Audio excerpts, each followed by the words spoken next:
Hello, everyone. This is John Beverly, the businessman with a conscience, here at the Humalan Village, where each one reach one, each one teach one.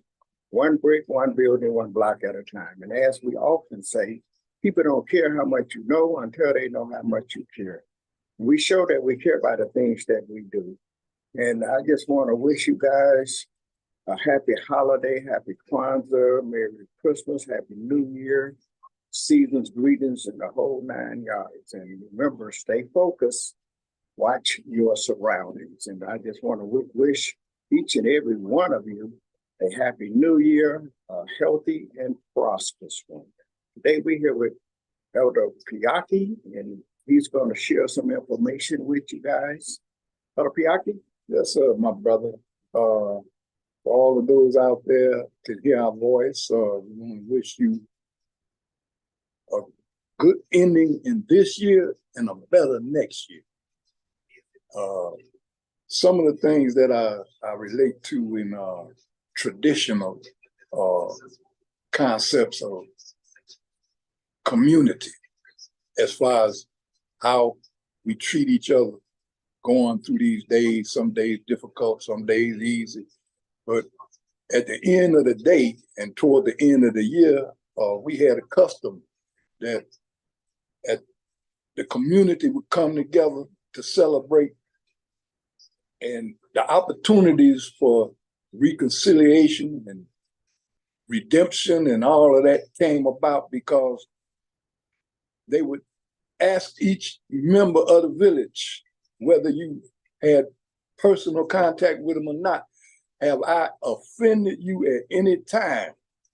So at this time, toward the end of the year, if I have offended anyone, I would ask them for my deepest apologies. And if going forward, that I be aware that I had done something that I shouldn't have done, and we won't carry that into the next year. We will have a better next year than we had this year.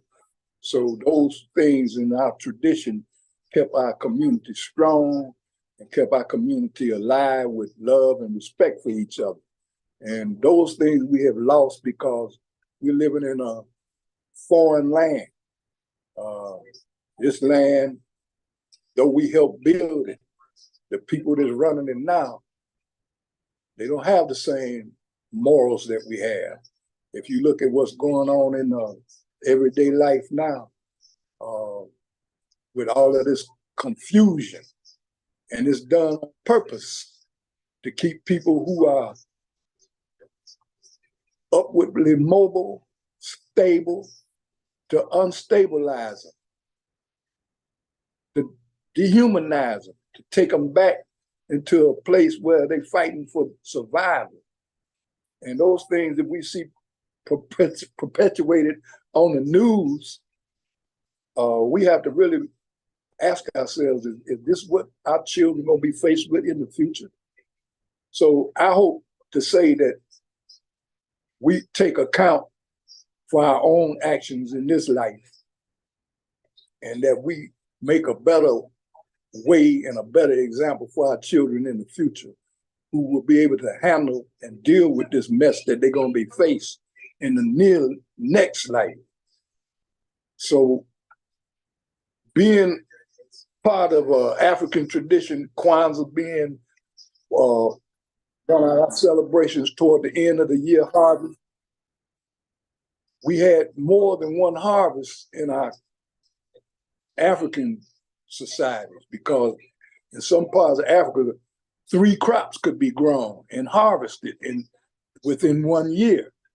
So the harvest time is a time of celebration, and Kwanzaa was one of the African American, if you want to call it, creations that related to the traditional harvest that our African ancestors did on the continent. So the 7 principles, you need to learn those from Kwanzaa, or those principles are valid as far as how you should conduct yourself throughout the year, through your personal life, and teach it to your children. And what I would say is, again, if I have offended anyone this year, I would offer myself humbly to ask for their apology and hope that I don't do anything near that in the next year. So I want to say happy holidays to all of y'all. Try and stay up. Don't keep yourself down. Thank you. Thank you, Elder Piaki. And I also agree with Brother Piaki. You know, we often find ourselves, sometimes if we know it or not, sometimes we find ourselves offending people and not really realizing that we are offending them. So I just want to also as well take the time out and apologize to each and any one that I may have offended over the year, and ask that if you would accept my most humble apology as well, because it's not what you do, it's how you do what you do. And when Ella Piaki was talking about the seasons and harvest, and in any harvest, you reap what you sow, rather it's wheat, corn, cotton, beans, whatever it is, whatever you sow is what's going to come back up. And it could also go as deep as how you treat people. You know, you reap what you sow. And if you treat people in the kind of way, I mean, what do you expect, or how do you expect anyone else to treat you any different? So I often tell people to treat me the way you want to be treated yourself. Because if you treat me the way you want to be treated, hopefully that way we all should be treated pretty much the same way. And as I often say, think about what you're going to do, what you're going to say before you say it. Think about it before you do it, and make a good decision about what you're doing. Because sometimes we find ourselves just, you know, some people say being flip. You don't have to be flip. You can think about it before you do it. You don't have to just say stuff. Take the time out, just a few seconds, to think about what you say, because what you say just might offend somebody, and you don't want to offend no one. I don't want nobody to offend me. I would like to, I look at myself as a servant, and I try to serve people, and I try to treat people the way I want to be treated myself. And I don't have a problem with lifting others up. Sometimes everybody wants to be lifted or wants to be that big eye, but I could just be in the background and just let me do what I do. And if you let me do what I do, most of the time we all would benefit from it. So let's just take the time out and share with one another. Let each other know that we care about one another. And for those husband and wives, boyfriend and girlfriends, significant others, whoever you are, whoever you may be, take the time out. This morning before I left home, I sat down with my wife and I looked her right in the face and I said, I just want you to know just how important you are to me. And you mean a great deal to me. You played a great part in my life. And it's very important for me to let you know that this is how I feel about you. And you'd be surprised, just, you know, even with me saying that to her, I could imagine how she must have felt, because I know if she would have said it to me, it would have made me feel real good just to know that she cared, that she just don't care about me, but she cares about how I feel, what I think, what I might be going through, how my day even had went that day. And so I just want each and every one of you, take the time out. Let's not be so selfish that we always focusing on ourselves. It's all about me. It's all about what somebody can do for me. Let's see what we could do to help somebody else. Remember, I talks about the craft syndrome sometimes. Let's not have that craft syndrome where we just focus on ourselves and can't allow and see no one else get above and beyond because we're scared that they're going to have more than we got or get somewhere before we get there. Let's help get them there, and they'll look back perhaps and help us get somewhere, and we can look back and help someone else get somewhere. So remember, each one reach one, each one teach one.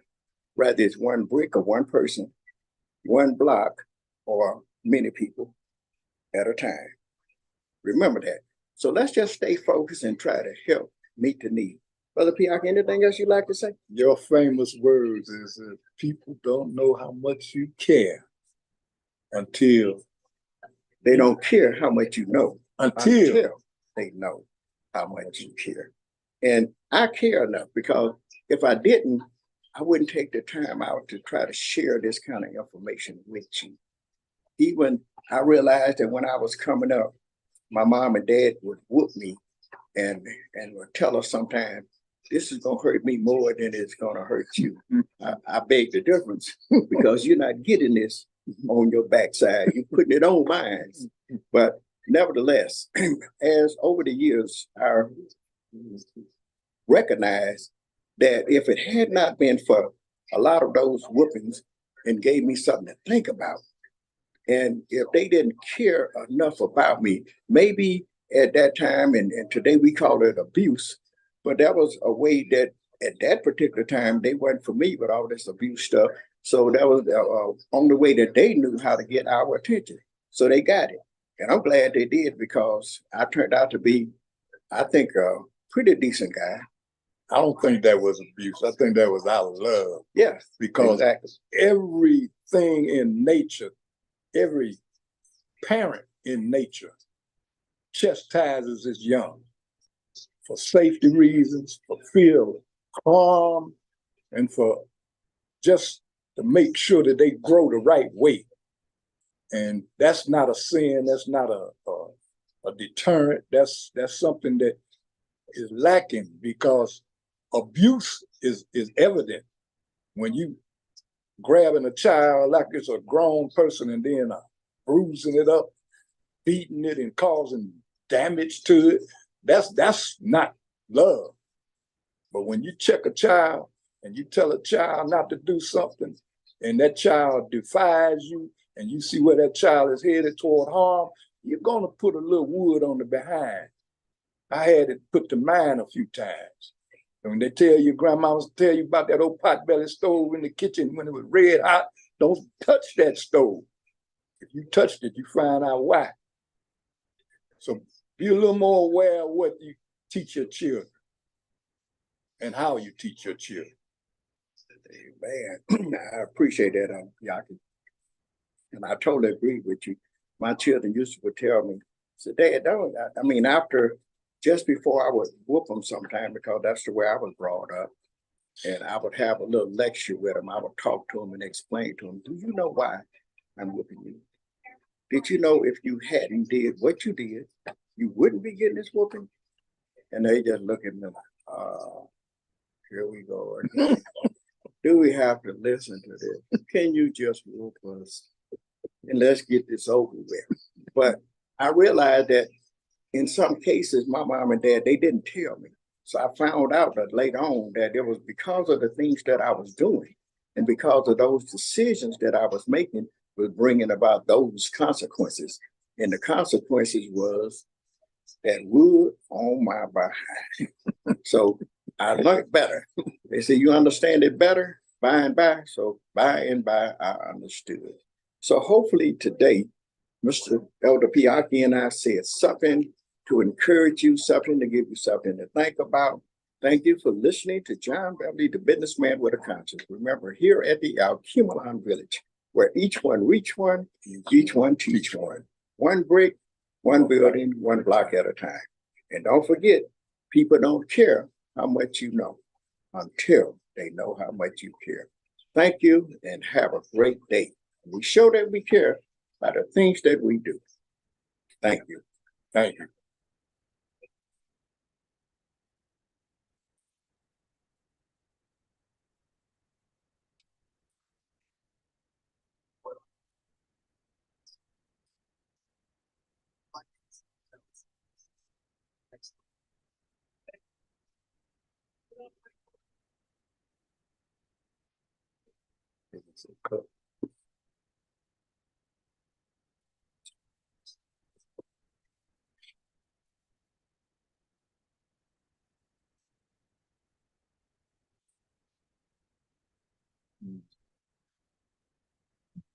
Oh, okay. Were you done? Yeah. Just wait for it. Y'all's cool. Huh? Did you hear me ask? They didn't say cut?